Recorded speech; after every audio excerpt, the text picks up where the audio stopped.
Olá, então cumprimento a todos os presentes, agradecemos pela presença de todos, pela disponibilidade.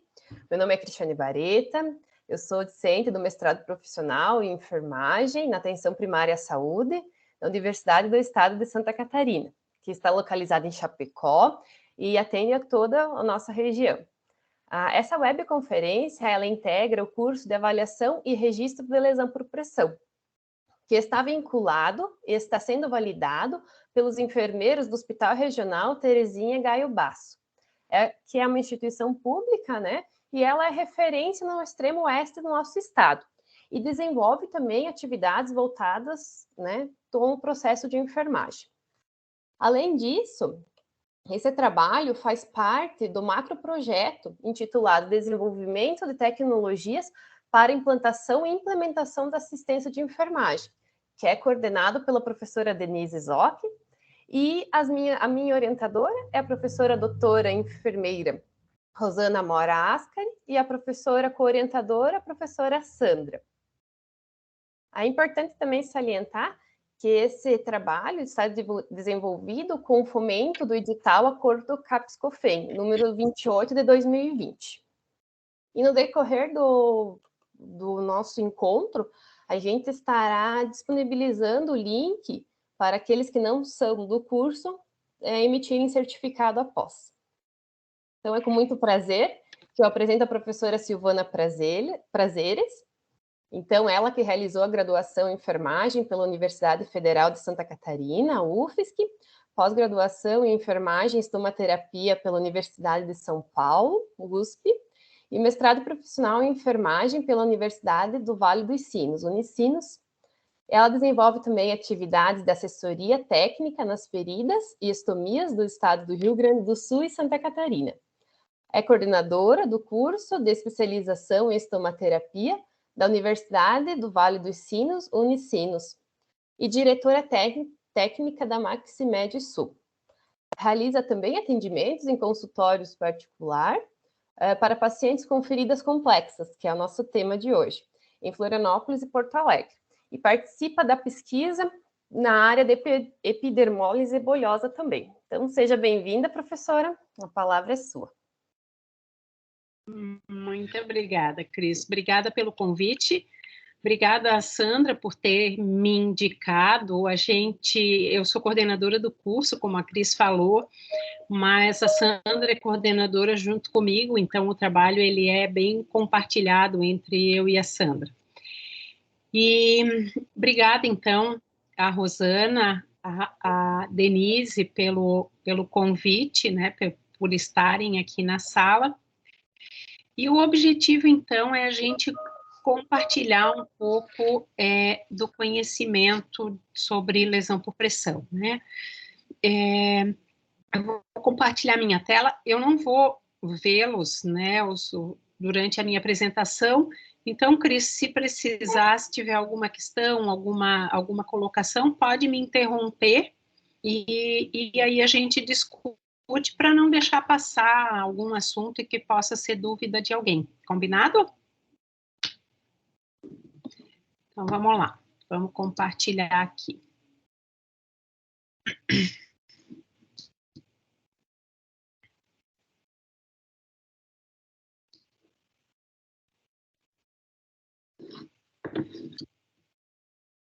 Tudo certo? Estão vendo minha tela? Sim, ela só não está cheia ainda, professora. Tá. Me avisa quando der.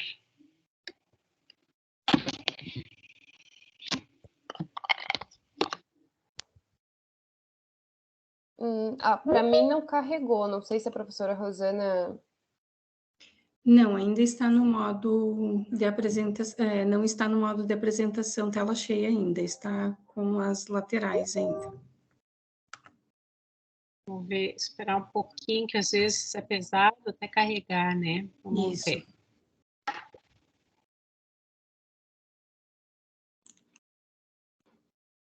Bom, enquanto carrega, eu vou falando algumas coisas, e aí, se não carregar, a gente faz com sem modo apresentação mesmo. A lesão por pressão, ela sempre foi um problema da enfermagem, né? Ela sempre foi uma preocupação da enfermagem quanto à prevenção e quanto ao tratamento.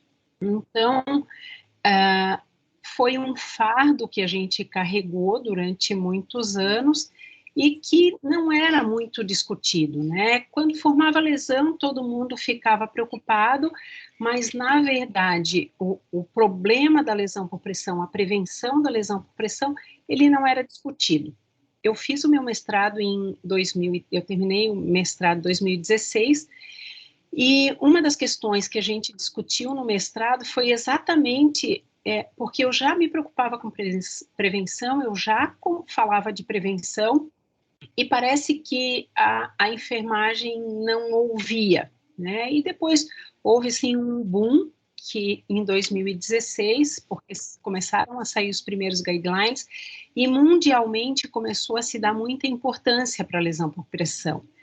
Então, acabou que toda essa prevenção que a gente falava antes de 2016, em 2016, com os guidelines, acabaram, parece que, entrando no cotidiano dos hospitais. Eu vou mostrar para vocês um pouquinho por quê. Não carregou, Cris? Não, professora, mas ela está bem visível dessa forma. Se você quiser dar o zoom de 100%, eu acredito que vai dar para ver bem. Deixa eu fazer assim, só um pouquinho. Deixa eu tirar essa. Eu vou te puxar para cima, seguindo. Vou parar de compartilhar só um pouquinho. Deixa eu te voltar para cá. Aí eu vou tirar essa coisa daqui, não consigo. Vou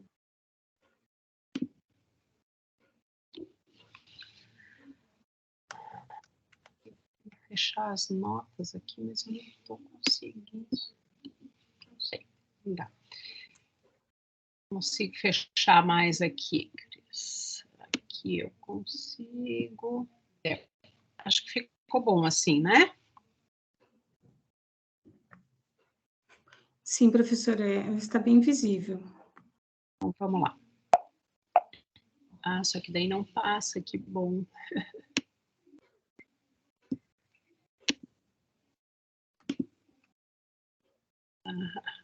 Então, vamos lá. Bom, então, como eu estava falando, sempre a lesão por pressão, ela sempre foi uma responsabilidade, uma luta da enfermagem, principalmente dos enfermeiros, né, na prevenção, né, dessas feridas.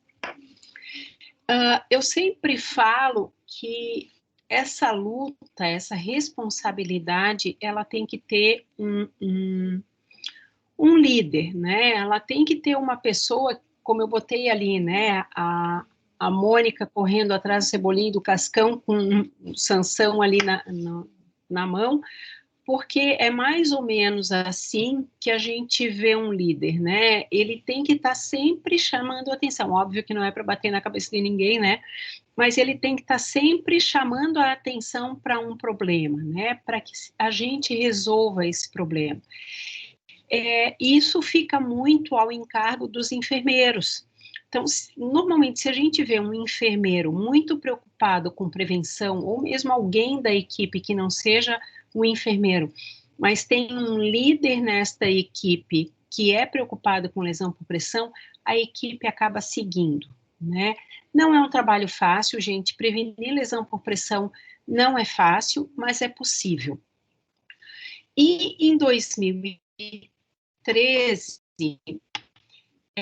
a Anvisa publicou a RDC 36, que fala sobre segurança do paciente. E no passo 6, que era somente reduzir o risco de quedas, posteriormente entrou a prevenção das lesões por pressão, né? Então, hoje, a gente tem uma portaria, né, uma RDC, que fala sobre a prevenção da lesão por pressão. Então, é nossa responsabilidade, sim, né? Às vezes, quando eu vou dar aula em algum hospital, Alguns enfermeiros falam, mas não é possível pela gravidade do paciente, o povo de UTI, porque a gente não consegue mobilizar o paciente, ok. Né? Se a gente não consegue mobilizar o paciente, pessoal, o paciente só pode ter uma lesão. Ele só pode ter lesão na região sacra, se ele ficar de decúbito dorsal, se ele ficar de decúbito ventral, ele vai ter na região ventral, e não como a gente vê um paciente que tem lesão por pressão sacra, trocantérica, de calcânio. Quando eu vejo um paciente desse, né, com várias lesões, e o povo me diz que não dá para mobilizar o paciente pela gravidade que ele tem, não é. Porque o paciente pode ser mobilizado, ele tanto pode ser mobilizado que ele tem lesão por tudo quanto é lugar. Eu tive um familiar em 2001 que teve um problema de saúde muito sério, acabou ficando 60 dias na UTI e passou por diálise peritoneal, fez SARA, né? Fez todas as complicações que um paciente cardiopata pode fazer numa UTI. Acabou saindo dessas complicações, saiu bem, porém saiu com uma lesão por pressão na região sacra. Sem problema algum, fizeram tudo que foi possível, mas pela gravidade dessa pessoa, eles não conseguiram fazer uma boa prevenção. E em 2001, a gente não tinha as tecnologias que a gente tem hoje, né? Nós não tínhamos colchão de ar, nós não tínhamos multicamadas para que a gente colocasse ali em cima, a gente tinha mesmo, era o serviço da enfermagem, né? O trabalho, a preocupação da enfermagem nessa prevenção e um colchão piramidal que hoje já não é mais padrão ouro para essa prevenção, né?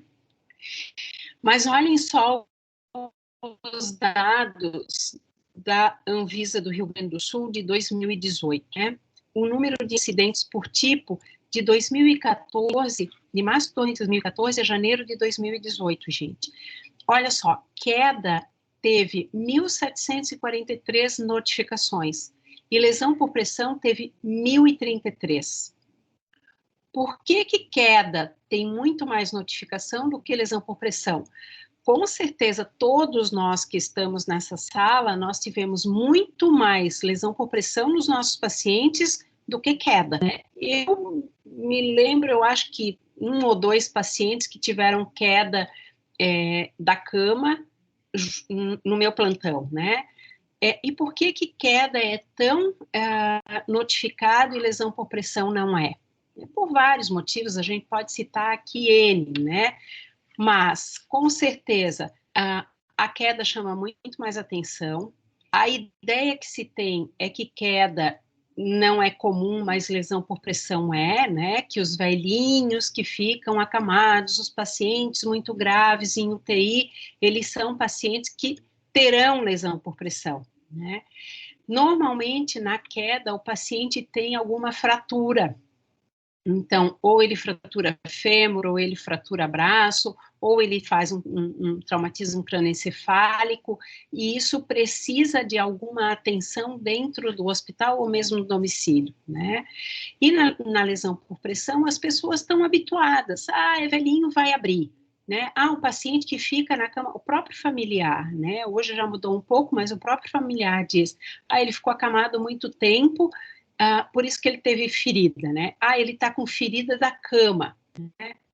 E, olha só, dessas 1.033 aí que a gente teve, 299 foram estágio 1, 527 foram estágio 2, 163, 38 4 e 9 sem informação.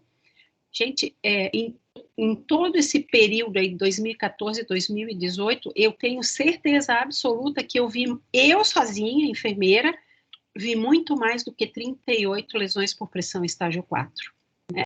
Ou seja, além de subnotificadas, essas lesões ainda estão sendo erroneamente notificadas, porque eu duvido que a gente tenha tido em 4 anos só 38 casos no Rio Grande do Sul de estágio 4. Então, todos os nossos dados, eles estão muito ruins. Se vocês forem procurar nos bancos de dados, né, as informações sobre as lesões por pressão do estado de vocês, vocês vão achar pouca coisa. E se vocês forem procurar nas bases de dados brasileiras, a gente tem pouquíssimo trabalho. A gente tem 3, 4 trabalhos publicados acerca desse tema. Não existe uma estatística brasileira fidedigna, né? Tem um trabalho da professora Maria Helena Caliri, que é uma estudiosa no Brasil, ela é da USP de Campinas. A professora Maria Helena achou uma incidência no hospital que ela está ligada entre 13% e 60%. É uma distância muito grande, né? Que provavelmente está subnotificado também dentro da instituição hospitalar. Eu tenho uma colega que é minha ex-aluna aqui em Porto Alegre, que ela diz, no nosso hospital nós não tínhamos lesões por pressão, porque a gente não olhava. Quando a gente começou a olhar, a gente começou a ter, né? Ou seja, se vocês forem olhar os pacientes de vocês, com certeza vocês vão achar. É muito triste, gente, a gente vê o paciente sair do hospital e às vezes me chamam em casa, muitas vezes me chamam em casa porque o hospital mandou o paciente para casa com uma lesão por pressão, não orientou o familiar o que ele tem que fazer e eles estão perdidos. Imaginem vocês levando um familiar de vocês para casa para fazer curativo de uma lesão estágio 4 hoje, sendo enfermeiro, sendo estudante, sendo técnico, o que vocês iriam fazer? É muito difícil, mesmo para gente que é profissional da saúde, é muito difícil. Então, imaginem para um leigo. E muitas vezes eles chegam em casa e nem foram informados. Às vezes assim, eu tenho teu familiar lá, teu pai, tua mãe, tem uma feridinha no bumbum que precisa de curativo. Chega em casa, é um estágio 4. Ou então nem informam. Quando a família vai fazer a primeira troca de fralda em casa, ela vê que tem uma lesão por pressão. Então, é nossa responsabilidade orientar essa família no cuidado. Se esse paciente formou uma lesão, nós temos responsabilidade. Então, nós precisamos informar. Por que teve tanta mudança? Por que mudou de nome? Por que era escara de decúbito, era úlcera por pressão, e agora a gente chama de lesão por pressão, né? Em 2009, então, começaram os primeiros estudos de lesão por pressão no mundo. O NPUAP, que é um órgão americano, e o EPUAP, que é um órgão europeu que estudam lesões, são associações de enfermeiros, eles começaram, então, em 2009, a publicar os guidelines juntos. Depois entrou a Japanese Society, depois entrou a PIA, que é do Oceano Pacífico, e em 2016, o Dr. Michael Gray, que é um enfermeiro americano, ele uniu todo esse povo, a Japanese Society, o NPUAP, o EPUAP, a PIA, e entraram também 2 enfermeiras nesse trabalho, 2 enfermeiras brasileiras, que foi a professora Vera, da USP, e a professora Maria Helena Caliri, da USP de Campinas. E aí, as 2 também começaram a estudar lesão por pressão junto com esse grupo de pesquisadores que o Dr. Michael Gray coordenava. O que isso é legal, gente? A gente começa a ver outras realidades que não só a americana e a europeia.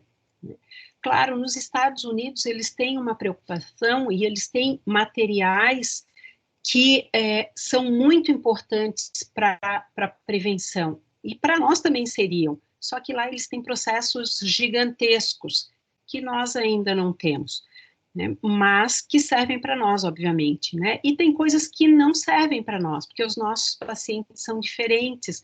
A gente começou a descentralizar essa visão de prevenção, né? Foi muito legal esse trabalho.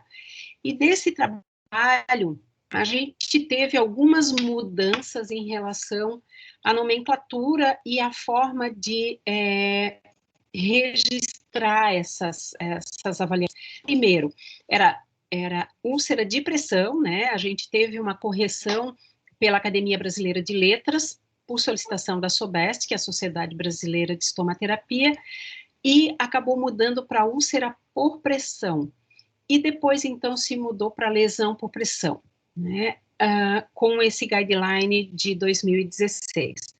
Os algarismos das avaliações do estágio 1, 2, 3 e 4, que eram romanos, eles passam a ser arábicos, então passa a ser lá o nosso número 1, 2, 3 e 4, né? Não mais romanos.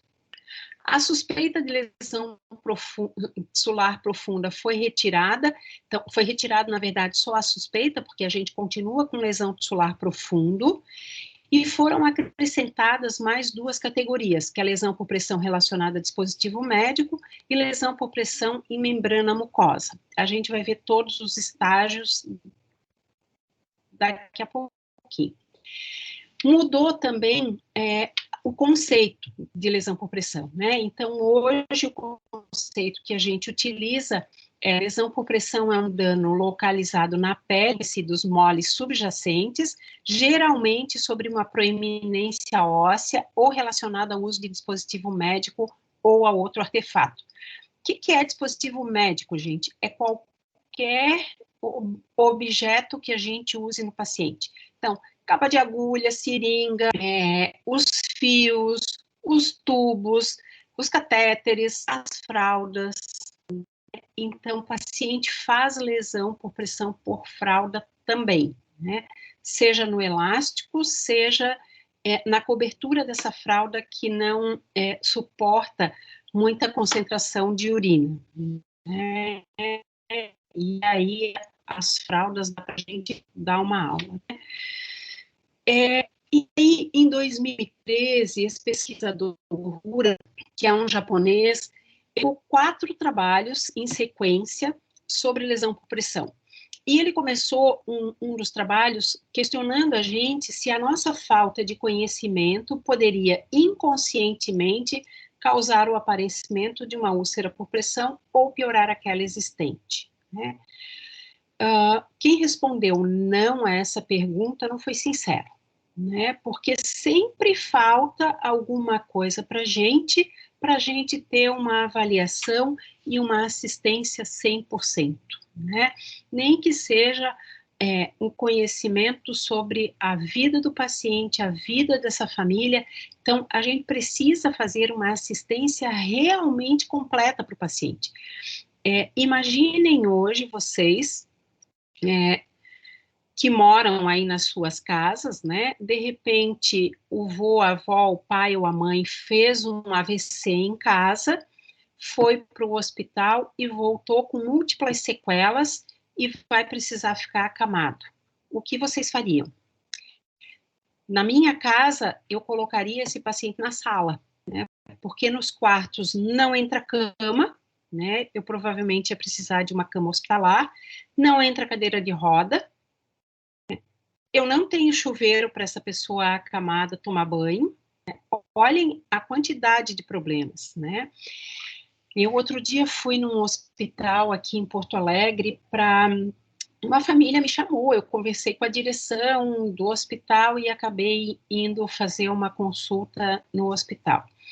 E o paciente estava na UTI, era uma sequela de uma lesão por Covid, uma lesão por pressão gigante de sacra. O paciente também era obeso, e conversei com a equipe de enfermagem, e o médico disse assim para mim, eu estou pensando em dar aula alta para ele sábado, isso era meio da semana, e o paciente com catéter de alimentação enteral, catéter vesical, né, e todo sequelado.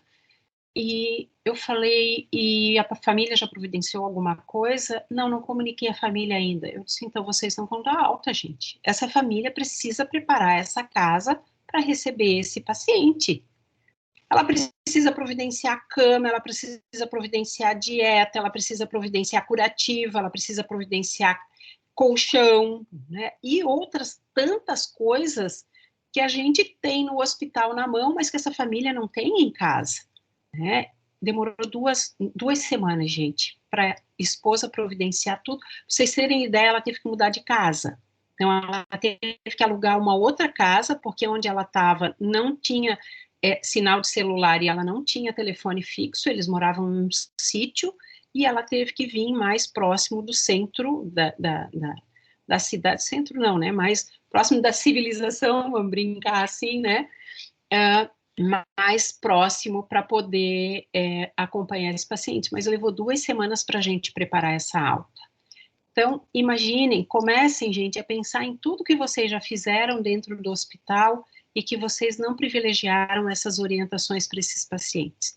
A gente faz muita coisa sem o devido conhecimento, né? E sem pensar da porta do hospital para fora, mas é nossa responsabilidade, porque esse paciente desenvolveu essa lesão aqui na minha instituição. E mesmo que ele não tenha desenvolvido, ele vai voltar para casa com essa lesão. Eu aqui fez um desbridamento e voltou. A partir do momento que eu tomei conhecimento, eu tenho que ajudar essa família, né? E isso da enfermagem, isso é um trabalho, né? É conduzir essa alta desse paciente. Bom, em 1861, né? Então a Florence dizia que sim, que a lesão por pressão era culpa da enfermagem, né? O Charcot, que era um médico francês, também dizia que era culpa da enfermagem e dizia que as responsabilidades da enfermeira era ter uma prática atualizada, uma coordenação da assistência, educação e elaboração de protocolos assistenciais e pesquisa. E isso é a nossa lei do exercício profissional, gente, está lá escrito, né? Eu tenho que saber o que eu estou fazendo, eu tenho que elaborar protocolos assistenciais e nesses protocolos eu tenho que prever que eu tenho que registrar todo esse meu cuidado. Vocês não imaginam a quantidade de processo que a gente tem hoje já nos Corems e COFEM pedindo reembolso por lesão por pressão. E sempre eles vão ganhar, gente. Sempre. Se a gente não anotar, né, os guidelines hoje falam que eu tenho que fazer exame físico e aplicar a escala de Braden do paciente na entrada e na saída. Porque se ele sair do hospital e não tiver registrado que ele saiu daqui com a pele íntegra, se ele voltar e disser que ele fez a lesão no hospital, quem vai dizer que não? Né? Então, temos trabalho aí, né?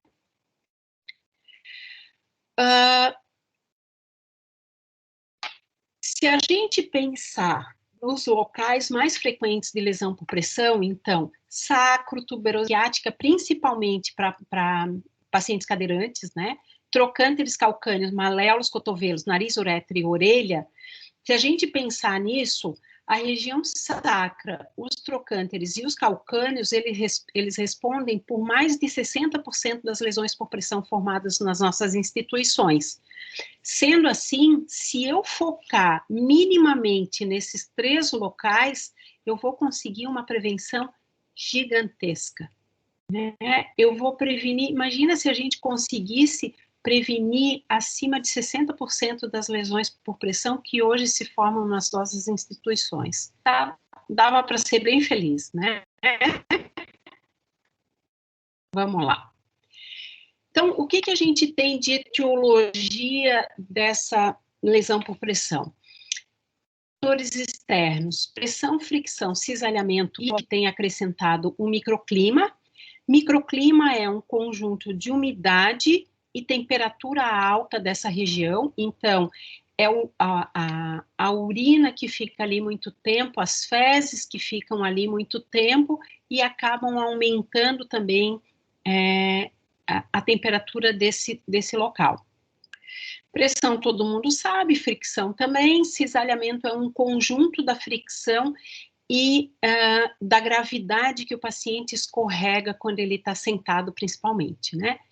Os fatores internos, então, estado geral do paciente, obviamente, né, um paciente muito grave, ele tem um risco maior. Os mais idosos, os extremos de idade, eles têm um risco maior, mobilidade reduzida, Estado nutricional também, né? Paciente muito caquético, muito emagrecido, com má nutrição, ele tem um risco maior. E quando a gente fala em estado nutricional, em lesão por pressão, é importante que a gente tenha uma nutricionista junto com a gente para avaliar esse estado nutricional. Porque eu posso ter, por exemplo, um paciente que seja obeso, que seja gordinho, né? E a gente tem a ideia de que ele é bem nutrido, mas ele é um gordo só por carboidrato, né? E aí ele não tem nutrição nenhuma, né? Hematócrito está baixo, hemoglobina está baixo, e eu estou achando que esse paciente está ok, né? Os emagrecidos e os obesos têm mais risco também, e os pacientes com incontinência, seja urinária ou fecal, eles também têm mais risco. E aí, gente, qual é o mecanismo de formação dessas lesões por pressão, né? Então, aqui, ó, eu tenho uma superfície de apoio, que é o colchão ou a cadeira, pele, tecido adiposo, músculo, osso, e daí, claro, tem os vasos sanguíneos aqui nesse tecido adiposo e no músculo, e que pega essa parte mais interior aqui da pele, que é a camada dérmica, né? Quando eu tenho uma força de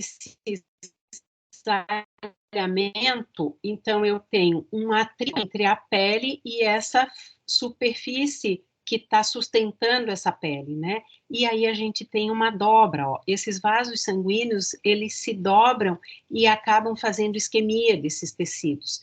Então, essa é a formação da lesão por pressão, por fricção e cisalhamento.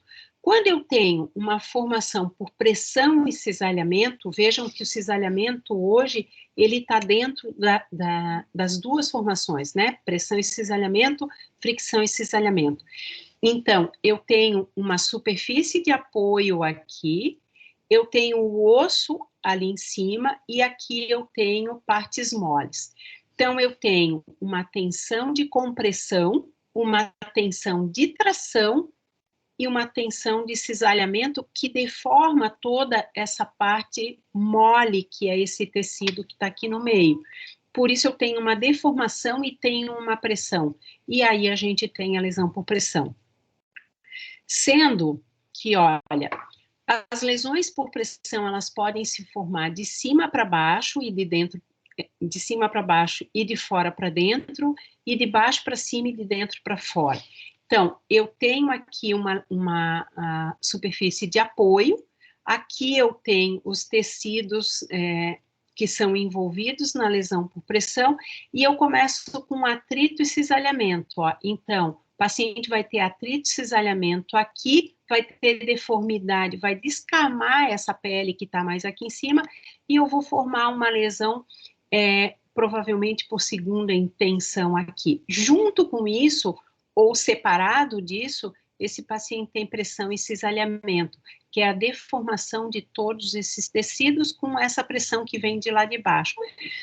Por que isso é importante? Porque aqui, normalmente, a lesão ela é mais extensa, porém ela é mais rasa. E aqui a lesão ela é menos extensa, mas ela é mais profunda. Então, normalmente são lesões pequenininhas que quando a gente abre, ela tem um cone aqui para baixo, né? E acaba formando uma lesão muito mais profunda. Essa parte é meio chatinha, né? Bom, vamos para as categorias agora, né? Ou para os estágios. Então, olha o que eu falei, ó. O estágio 1 passou a ser número arábico, ó. No estágio 1, eu tenho a pele íntegra com eritema que não embranquece. A pele é intacta, o eritema é não reativo e é precedido de mudança na sensibilidade, na temperatura e na consistência dessa pele. Então, gente, o paciente estava desse jeito aqui, ó, né? Ou com qualquer uma dessas hiperemias aqui, tá? Fui lá, fiz um reposicionamento nesse paciente, mudei ele de lado, voltei daqui a 15 minutos, ele continua vermelho, ou seja, essa hiperemia, esse eritema, não reagiu à minha mudança de posição, esse paciente tem uma lesão por pressão estágio 1. Não é mais só um eritema que reage à minha mudança de posição. Vejam que eu estou falando de reposicionamento, eu não estou falando de mudança de decúbito, porque eu não posso focar o meu trabalho ou a minha prescrição só numa mudança de decúbito de lado direito, esquerdo e decúbito dorsal, como a maioria das pessoas fazem, né? Eu posso, um reposicionamento, por exemplo, né? O paciente está lá deitado na cama, em semi-Fowler a 30 graus, e eu vou fazer um cruzamento da perna. Quando eu faço um cruzamento da perna, e vocês que estão sentados aí façam isso, né? Mudem o cruzamento da perna de vocês, e vocês vão ver que vocês aliviaram toda a pressão no lado do bumbum. Quando eu mudo para outra posição, eu acabo, para outra perna, eu acabo aliviando toda a pressão do outro bumbum. E quando a gente fala que o paciente tem que ser reposicionado a 30 graus, que é a melhor posição dele, é uma posição lateralizada a 30 graus, né? Durante muito tempo a gente achou que era um semi-Fowler a 30 graus. Quando eu boto pacientes semi-Fowler a 30 graus, eu acabo fazendo uma pressão no isquio. Então, eu até posso dar esse paciente semi-Fowler, mas é um reposicionamento. Daqui a pouco eu boto ele em 45, daqui a pouco eu boto ele em 0 graus só com travesseiro. Então, todos esses reposicionamentos, eles fazem alívio de pressão. E com isso eu tenho muito mais posicionamentos para fazer com o paciente do que simplesmente fazer uma mudança de decúbito. É muito mais leve para a equipe, gente, e é muito mais fácil de a gente fazer, né? Então, reposicionar o paciente muda um pouco o peso da mudança de decúbito, né? E aumenta a nossa grade de reposicionamento desse paciente, né? Olha aqui, ó, um estágio 1, né? Ou uma lesão já com oh, meu Deus, fugiu a palavra, deixa eu ver lá. A gente fala e pensa em duas coisas. Com tissular profunda, né? Então, eu posso até pensar numa lesão tissular profunda aqui, que eu fiz a prevenção, ó, eu botei um curativo multicamadas, né, uma cobertura multicamadas, que é o que os guidelines hoje indicam, né? Não precisa ser 5 camadas, gente, pode ser 3, pode ser 4, pode ser 5, né? O importante é que ele tenha uma superfície de contato que não deixe essa superfície deslizar sobre a pele do paciente e fazer essa deformação desses tecidos, né? Então, a gente cola, depois eu vou falar mais um pouquinho de tecnologia, mas a gente cola esse aqui, ela é externa. Então, quando eu retiro, eu não tenho o problema de retirar células demais dessa pele, né, e acabo fazendo uma prevenção melhor. Hoje, o que a gente indica já em pacientes de risco, já se começar com essa prevenção, né. Aqui também, ó, um paciente que tinha um eritema, né, e que aqui a gente vê que já está mais esbranquiçado. Essa cobertura, ela pode ser usada. Os convênios normalmente pagam a cada 10 dias, né, uma cobertura para prevenção, mas às vezes a gente consegue levar até 10. Não me perguntem por diarreia, né? Mas se o paciente tiver diarreia, eu posso usar? Não, não pode. Resolve primeiro o problema da diarreia do teu paciente e depois tu vai fazer essa prevenção, ou quase junto, né? Como a gente resolve diarreia, gente? Normalmente, os pacientes que estão em UTI, se essa diarreia não for uma diarreia infecciosa, a gente pode abrir mão de colocar loperamida para esse paciente. Então, conversem com a equipe médica, né? Vejam a possibilidade desse paciente usar a loperamida, né? Que é o Imosec, para a gente poder ter um controle dessa diarreia. Não indiquem colostomia. né? Às vezes o paciente está com uma lesão sacra gigante, as pessoas indicam colostomia. Acabei de acrescentar mais um problema para essa família, mais um problema para esse paciente. Ele tinha só a lesão para cuidar, agora ele tem uma lesão e uma colostomia. E outra, fezes não formam lesão por pressão. Elas prejudicam a pele, mas o que causa lesão por pressão é pressão, fricção e cisalhamento. Então, é isso que eu tenho que resolver no meu paciente. Qual é o agente causal? Lesão, fricção e cisalhamento. Então, eu tenho que dar um jeito de tirar esse agente causal e controlar a diarreia, que é o microclima. Junto com a nutrição, junto com a equipe médica, resolvam essa diarreia do paciente para que vocês consigam fazer controle. E, normalmente, quando o paciente está com diarreia, não dura nada essa cobertura, né? A gente tem muitas vezes ao dia, né? Então, tem que resolver a diarreia mesmo, tá? No estágio 2, a gente já começa a ter um raladinho da pele, né? Então, eu tenho perda da pele na espessura parcial com exposição da derme. Então, eu tenho perda parcial da espessura dérmica, úlcera superficial rosa ou vermelho pálida, como está aqui no centro, ó. E pode ainda estar em forma de bolha, rota ou intacta, ó. Até o estágio 2, pessoal, o paciente vai embora e a gente não vê, né? Dificilmente alguém vai relatar lá, anotar que o paciente está com uma lesão por pressão estágio 1 ou 2. Eu espero sinceramente que vocês façam, né? Mas a maioria das instituições, o pessoal ainda não consegue observar esse tipo de lesão. Aliás, não era nem para o paciente formar esse tipo de lesão, né? Era para aplicar e passar uma prevenção. Só esqueci de falar, voltando um pouquinho, né? Como esse paciente tem uma mudança na sensibilidade, na temperatura e na consistência desse local, e ele não consegue verbalizar isso, ele acaba fazendo lesão.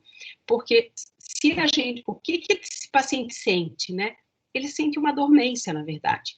Pela isquemia, pensem quando vocês sentam e cruzam a perna por muito tempo. O pé começa a ficar dormente, porque está indo menos sangue para esse local. Quando a gente descruza a perna, a gente restabelece essa vascularização, voltou e o pé voltou à circulação normal, passou essa sensação de dormência, né? O paciente sente a mesma coisa, ele sente um desconforto, mas ele não consegue verbalizar para a gente. E como é epiderme atingida, na epiderme a gente só tem sensibilidade tátil, de calor, de frio, a gente não tem sensibilidade dolorosa. Então, o paciente não sente dor, ele sente um desconforto. Quando ele vai começar a sentir dor, a gente já está no estágio 2, que é quando rompe a epiderme, e aí sim esse paciente expõe as terminações nervosas, né? Então, são vários problemas para a formação dessas.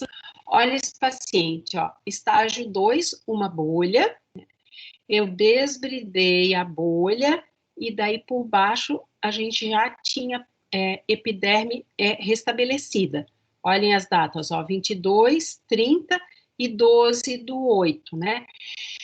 E uma coisa, a gente tem que aproveitar os momentos que a família está lá, né? Olha o pé desse paciente, se pode isso dentro de uma UTI de um hospital, gente, né? Então, eu orientei a esposa que comprasse lá um hidratante, né? Um hidratante à base de AGE, não um óleo, mas um creme, e que quando fosse fazer visita, ela fizesse lá uma massagenzinha no pé, hidratasse esse pé do paciente, e olha que legal que ela conseguiu fazer, né? O familiar cuida, ele quer cuidar, a gente precisa envolver esse familiar no cuidado, porque é ele que vai levar para casa depois, gente. E é ele que está ali angustiado porque o paciente está sob nosso cuidado, né? A gente não pode, dentro dos hospitais, se achar dono do paciente, porque a gente não é, ele é da família, ele não é nosso, né? Bom, estágio 3, daí começou a catástrofe, né? Perda de tecido em sua espessura total, então a gente vai ter subcutâneo ou gordura visível, presença de esfacelos ou escara, esfacelo, né? Escara a gente não tem aqui, mas a crosta preta endurecida, né? Pode colamento túneis, que eu tenho aqui.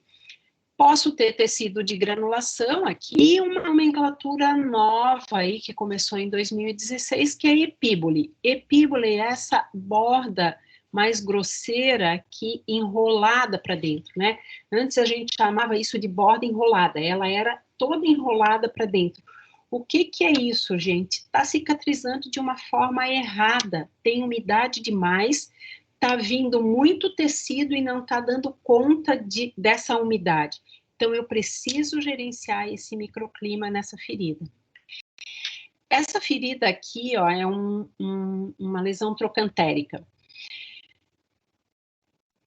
Acompanhando essa paciente semanalmente, ela estava numa instituição de longa permanência, e o pessoal muito bem orientado, cuidando dessa lesão. Cheguei numa das semanas e olha aqui o que eu encontrei, uma ferida dentro da ferida, né, que acabou de ser formada, né? Então, o paciente tinha uma lesão que estava indo ok, e aí ela fez uma isquemia aqui dentro, né? Se a gente não começar a fazer prevenção e achar o agente causal, daqui a pouco isso está tudo preto.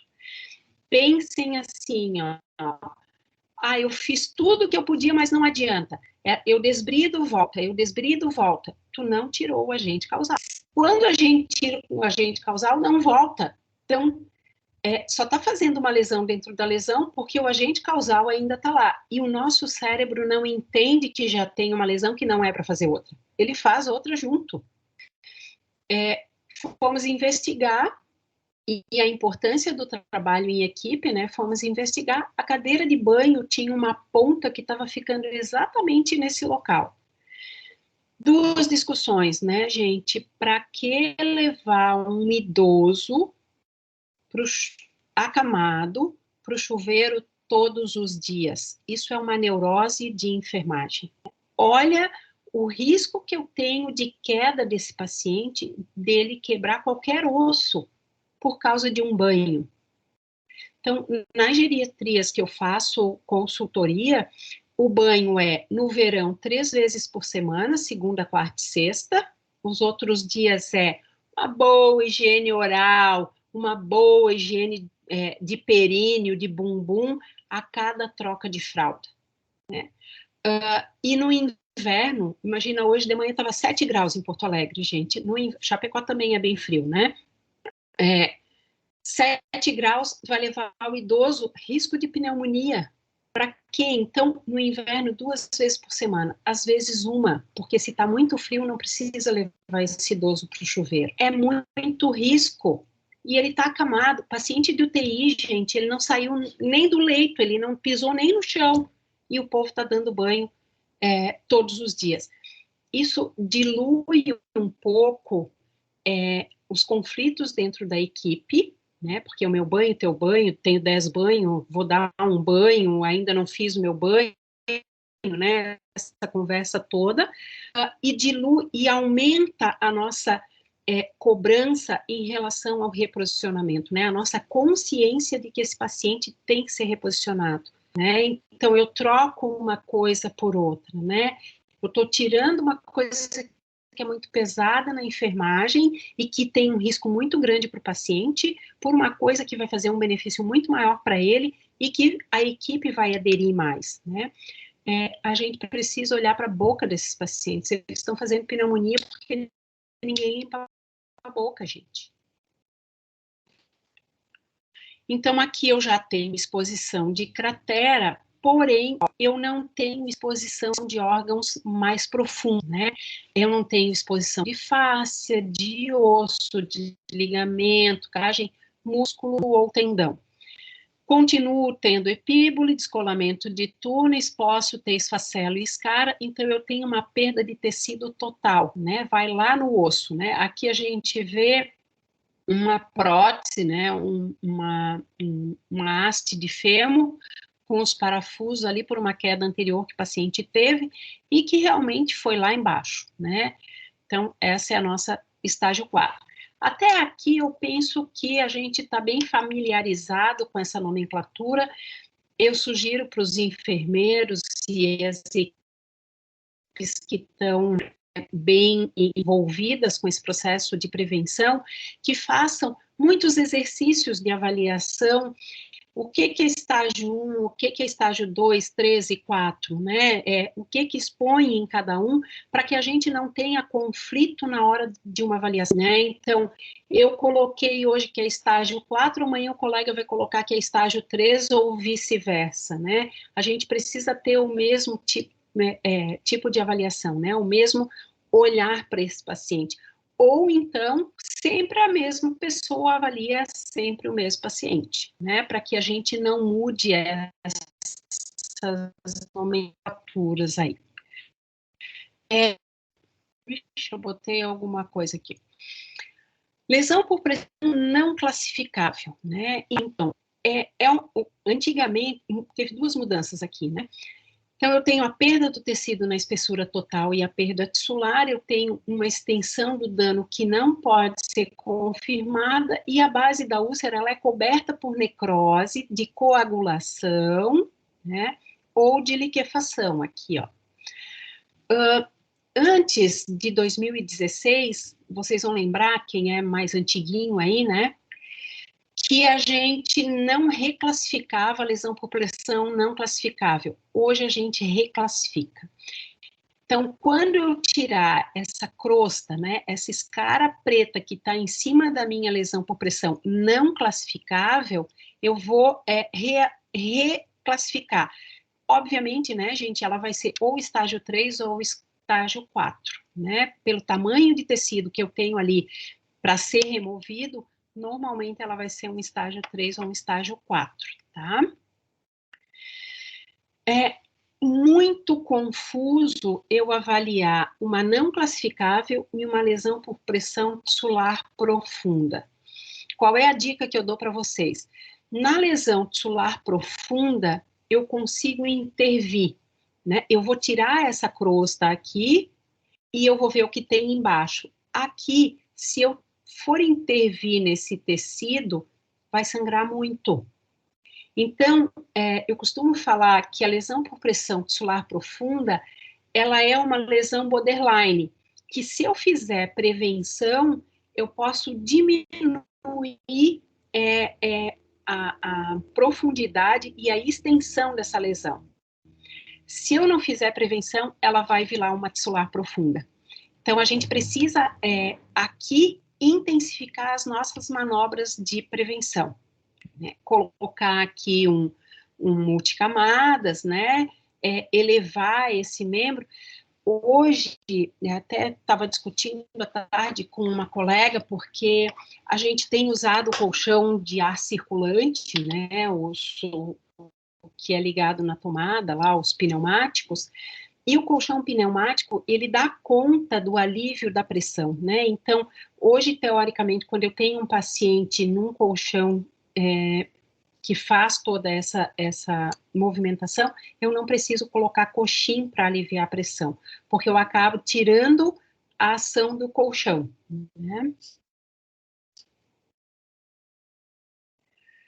E depois as duas novas categorias aí, né, que a gente tem. A lesão por pressão relacionada ao dispositivo médico, então, os dispositivos criados e aplicados para fins diagnósticos e terapêuticos, então, aqui, principalmente, quando a gente tem paciente em ressonância, paciente em hemodinâmica, né, a gente tem aí o risco de ele fazer uma lesão por pressão relacionada a dispositivo médico, e ele tem o padrão e a forma do dispositivo.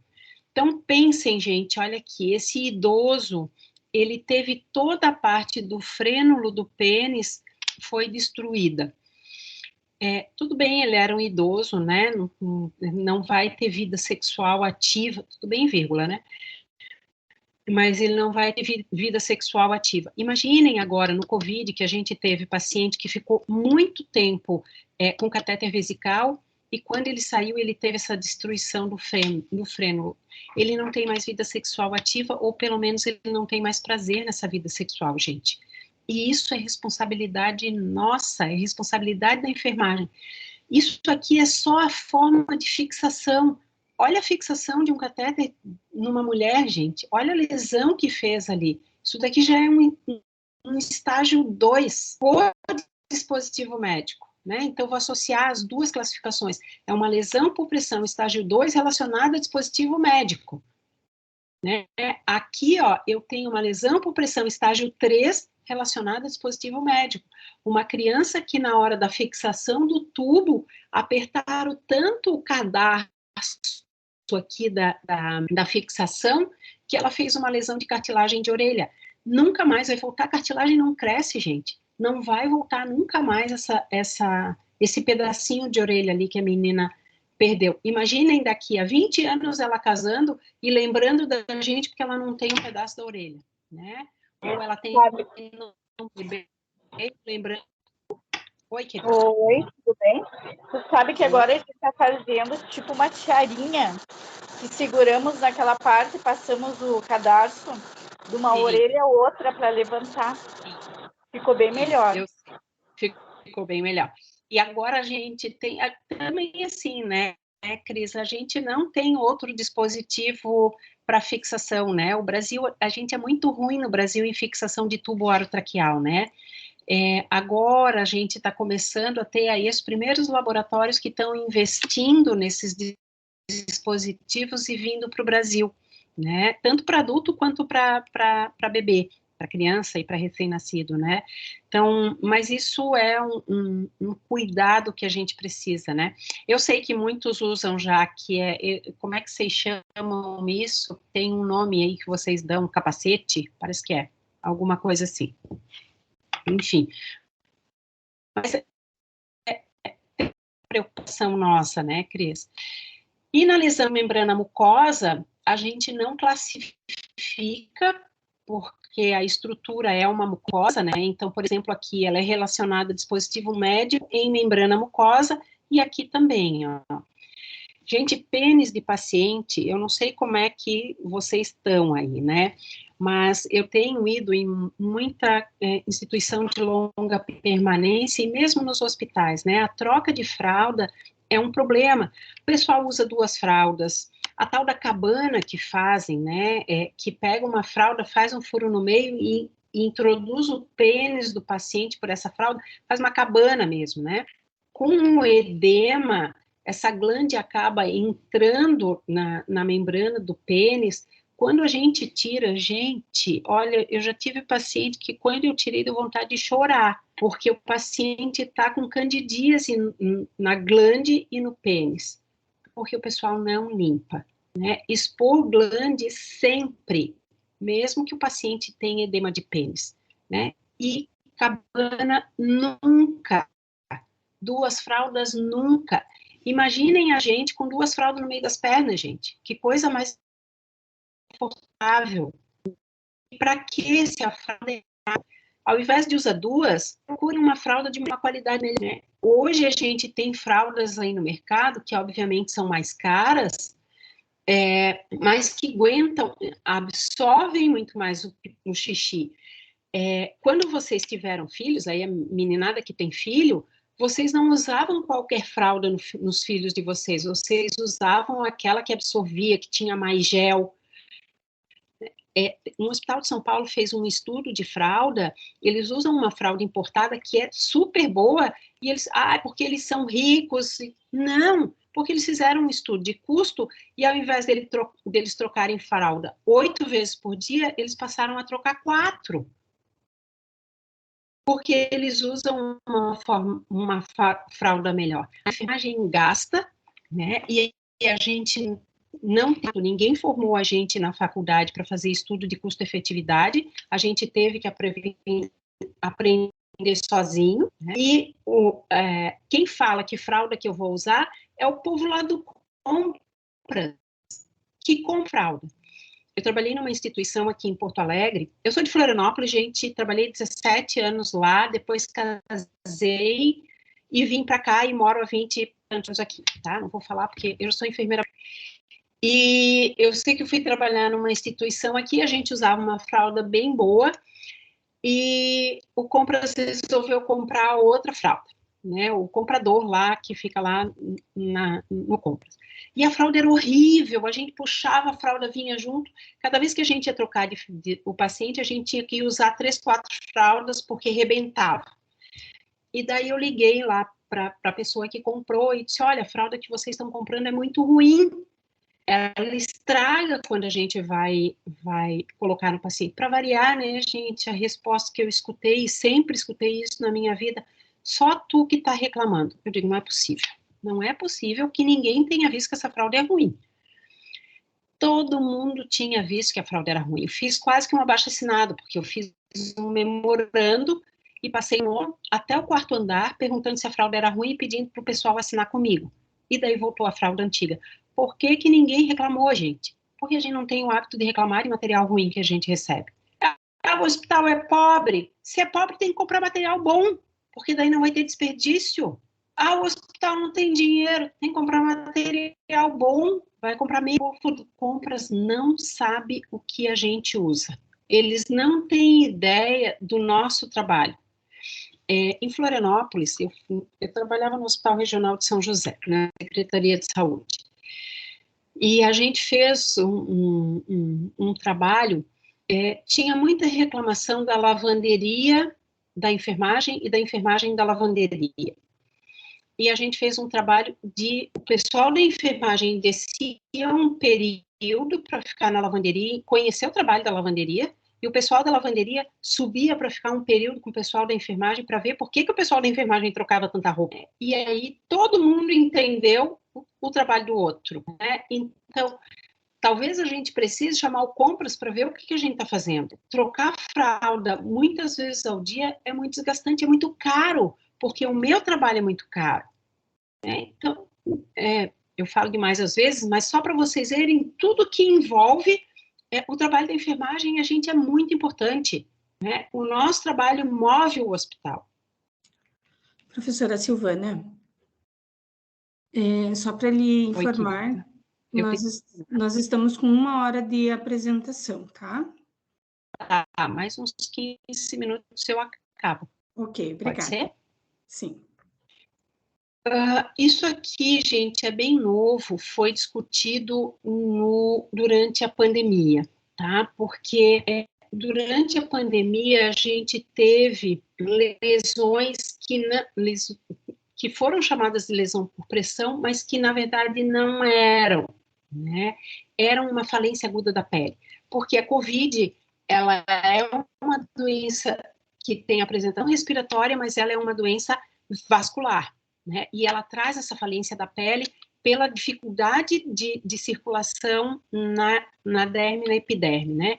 Então, hoje a gente faz a diferenciação das lesões por pressão, do scale, que são as mudanças na pele no final da vida, de skin tears, que são aquelas lesões por atrito em partes, né, que são o que a gente chamava de fragilidade da pele, né, e as úlceras de Kennedy, que foram descritas por uma enfermeira em 1983, né.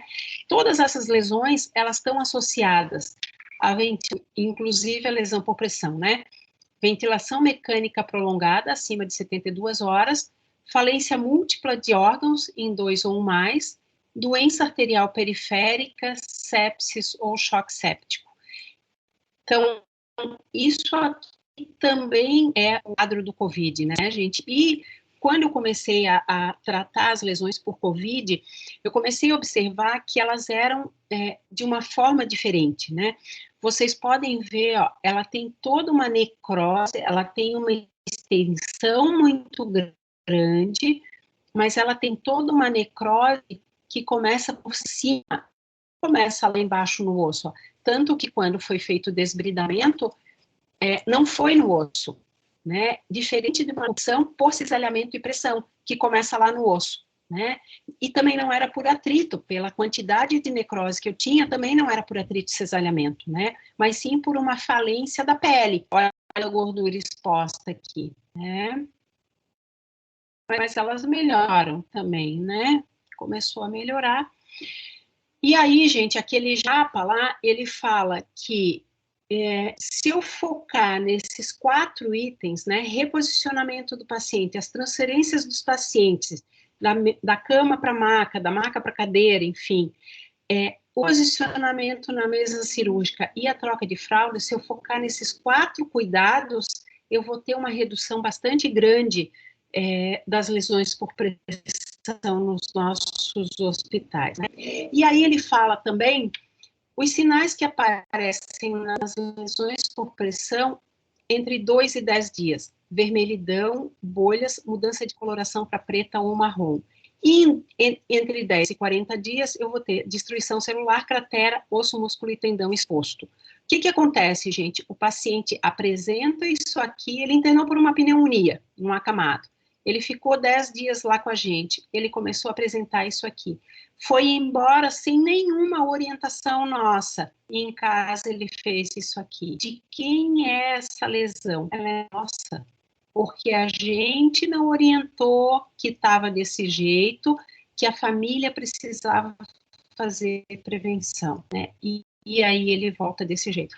Outro dia eu estava dando aula num hospital, numa emergência, e a menina disse assim, ai, professora, acabou de chegar um paciente que saiu daqui a menos de 40 dias e está com uma ferida bem feia. Isso é de vocês, né? A responsabilidade é de vocês. Tem um hospital em Blumenau que estava fazendo um trabalho sobre isso. E aí, quais são as recomendações, então, desses guidelines, gente? Estudo de incidência e prevalência, realizar avaliação de risco a maior brevidade possível. Hoje, eles já colocam de 4 horas. Se querem implementar um plano de prevenção baseado no risco, e aí cai a escala de Braden, né, que a gente tem aí um score de 16 como risco mínimo, de 13 a 14 como moderado, e de do menos como um risco elevado. Baixem a completa da Braden, né, aqui está escrito tudo que é um ponto lá do primeiro score, né, então, da percepção sensorial, da umidade, está tudo descrito aqui para a gente avaliar, né, o que é 1, 2, 3 ou 4, né. Então, é bem interessante a gente trabalhar com a escala completa, eu trabalho com os meus alunos com a completa, né. Aqui também a completa. Então, avaliação da pele, né, então, nos acamados e cadeirantes, e considerar perfusão e oxigenação, nutrição, umidade, aumento da temperatura, idade avançada, percepção sensorial, avaliar todos os exames de sangue do paciente e o estado geral de saúde. Logo que possível, fazer a primeira avaliação da pele, todos os dias, ou quando eu tiver uma mudança no quadro clínico desse paciente e antes dele receber alta. Então, nesses tempos, eu vou aplicar a escala de avaliação de risco, né? Inspecionar a pele, principalmente ao redor dos dispositivos médicos, sempre que possível, e fazer prevenção, né? Tudo que a gente já falou ali. Evitar o posicionamento numa superfície corporal ruborizada, manter a pele limpa e seca, cuidar com a incontinência, não massagear e nem esfregar onde já tem a lesão, proteger a pele, considerar a utilização de emolientes. Outro dia eu li um trabalho que, se a gente implementar uma aplicação de emoliente 2 vezes por dia nos nossos pacientes acamados, a gente tem uma boa redução também, né? Controle microclimático. No guideline de 2020, gente, entrou também as novas tecnologias aí, que são os adjuvantes, né? O uso de laser, o uso de corrente, né? O uso de ozônio, né? Então, entraram outras tecnologias, né? Então, aqui os curativos de proteção que eu falei, os multicamadas são esses, né? A gente tem vários aí no mercado, né? Vai da equipe avaliar e decidir o que é melhor para si. Isso aqui foi tudo que eu pesquisei, então tem bastante coisa na literatura, né, gente? E concluindo, assim, né, ficar atento aos sinais de início das LPs, né, das lesões. Em calcânio, gente, é proibido, porque a gente consegue um bom posicionamento. Não existe posicionamento adequado, então a história, vou botar a 30 graus e vou deixar ele 6 horas, vou botar sentado e deixar 6 horas. Não existe isso, né? E pensar sempre no agente causal, né? Eu tenho que retirar o agente causal, que é pressão, fricção, cisalhamento e umidade em excesso, né? E quero dizer para vocês que não é fácil, né? Se for muito fácil, que nem diz aqui, né, tá errado. Mas prevenir é fácil. A gente tem que ficar em cima do paciente acamado, senão nós não vamos conseguir fazer, né? Meus contatos estão aqui, gente, fico à disposição de vocês, né? É uma aula bem longa, né? Porque a gente tem muitas coisas aí para discutir, né, Cris? E são muitos pontos que a gente não abordava e que a gente passou a abordar na lesão por pressão, né? Não é uma coisa fácil de fazer, e eu sempre falo isso para as pessoas que me questionam, me convidam, e para as equipes, né? Porque é difícil prevenir, né? Muito obrigada pelo convite, falei um pouquinho demais, mas eu falo demais mesmo, eu conto muita história, porque eu penso que essas histórias ajudam o pessoal a fixar o conteúdo. Então, e são histórias que eu já presenciei quando me falam, ai, tem pouca gente, professora, é difícil. Eu digo, eu estou há 30 e tantos anos na enfermagem e nunca trabalhei com uma equipe que fosse suficiente, né? Então, falta de pessoal a gente vai ter sempre. Certo, meninas? Aguentaram bem? São 9h15, tá bom. Foi muito bom, professora, muito proveitoso, foi excelente, assim. O bom é que a gente conseguiu ir acompanhando o raciocínio conforme você foi falando, mostrando os exemplos, e como a professora falou, os exemplos são sempre bons, né? Que a gente já vai pensando, mas meu paciente teve isso, meu paciente teve aquilo, eu posso fazer isso de diferente, né? Foi muito bom, agradeço, professora. Eu só quero fazer uma correção quanto ao edital de fomento dessa atividade, é o edital CAPES-COFEN de 2019. E vou passar a palavra para a professora Rosana. Obrigada, Cris. Gostaria de agradecer imensamente a professora Silvana por ter se disponibilizado, né, em vir fazer essa webconferência conosco. É indispensável a avaliação do paciente, né, professora Silvana? Acho que esse é o ponto primordial, assim, para a enfermagem. A gente não tem como prevenir, como intervir, se a gente não conhecer o nosso paciente. Então, a primeira coisa é a avaliação, não tem como. E saber o que avaliar numa lesão é importante, né? Então, o curso da Cris, né, o curso de avaliação e registro de lesão por pressão, que está acontecendo hoje no Moodle, né, que é o produto, né, do mestrado da Cristiane, nos orienta bastante para isso. Gostei muitíssimo da sua condução aqui na webconferência, professora Silvana.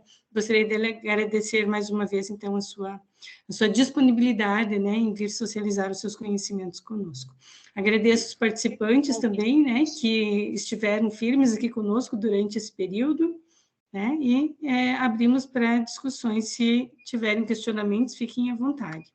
Tem aqui no chat vários parabéns, agradecendo, então, a sua participação, professora Silvana, né? Professora Denise também lhe agradeceu aqui, vários mestrandos, graduandos, muito, muito oportuno. Obrigada, gente. Obrigada pelos parabéns ali. Ninguém tem perguntas? Ninguém quer dividir alguma experiência com a gente? Acho que a maior dificuldade, né, professora Silvana, é realmente fazer a avaliação do paciente e registrar. Como a senhora mostrou no início da sua apresentação, como existem subnotificações, e eu entendo que essas subnotificações muitas vezes não é por falta de tempo, mas sim por falta de estímulo, às vezes, da própria instituição, do líder da equipe, né? E nós, como enfermeiros, fazemos muito bem esse papel, né, de estimular a equipe para que essas informações sejam registradas.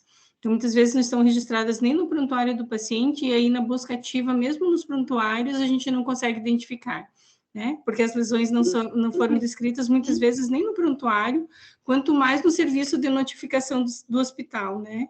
Então, de extrema importância. Oi, Adri, minha querida aluninha, tá ali. A Ana também está ali. Queridas, eu mandei um convite para as nossas parceiras aqui. É muito difícil, mas é muito gratificante, sabe, Cris, ver que algumas pessoas começam, né? Claro, isso é um movimento muito lento, porque as instituições são gigantes, né? Mas ver que tem todo um movimento, e a gente sempre fala que no interior as informações demoram para chegar, mas as pessoas são muito mais abertas para receber as informações, né? E eu tenho certeza que tu vai conseguir fazer um trabalho maravilhoso junto com o pessoal desse hospital, já fez, né? Já consegui.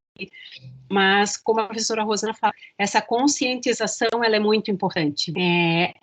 Eu sempre falo que o enfermeiro é o espelho da equipe, então a gente precisa ser um bom espelho para que as pessoas tenham a mesma consciência da gente, né? Então, ninguém quer compartilhar nada. O pessoal está um pouco tímido hoje. É o frio que assustou todo mundo. Vamos fazer uma fotinho?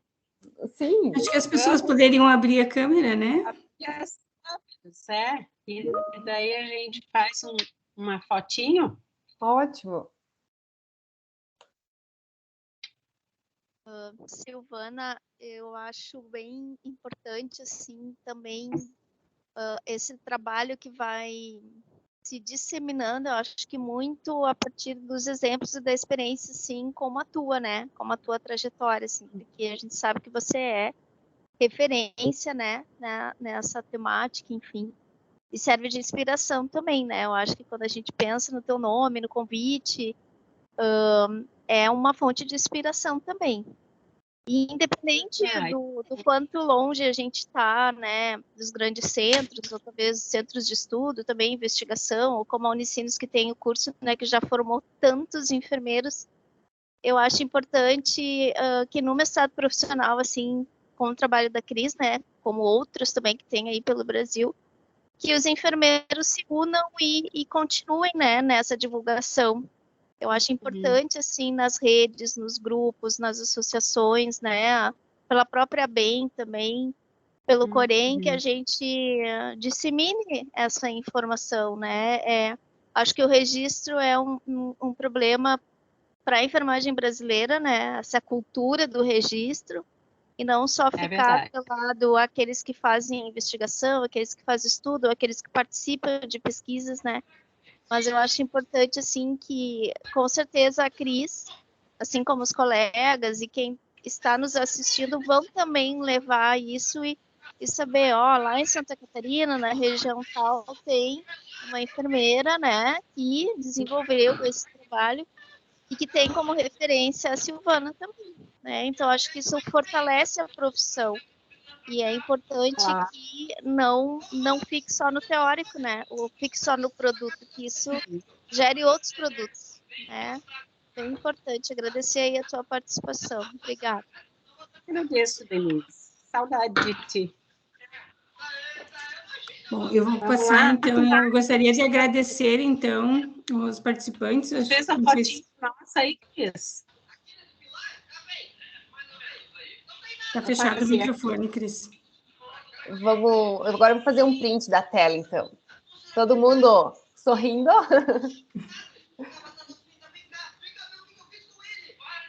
Ótimo. Gostaria de informar, então, que eu vou encerrar a gravação e que, a partir de amanhã, então, essa webconferência vai ficar disponível no canal do YouTube da UDESC Oeste, tá? Passo para a Cris, então, para fazer o encerramento. Obrigada mais uma vez, professora Silvana, e todos os participantes. Obrigada, professora Rosana. Então, só lembrando a todos os participantes, para preencher o formulário que a gente vai estar realizando, então, a certificação desse momento de formação, e agradecer imensamente a professora Silvana, né, pelo seu tempo, pela sua dedicação, e por se dedicar para a enfermagem, né, é um exemplo, com certeza, a ser seguido. Obrigada. E a gente acolhe Obrigada, mais Cris. ainda porque a gente sabe da tua experiência, né? É que nem é gente que nem a gente. Então, eu acredito que seja mais... A gente se sente mais acolhido ainda. Ai, que bom, Cris, que bom. Que bom que eu pude ajudar. Gente, muito obrigada. Um beijo.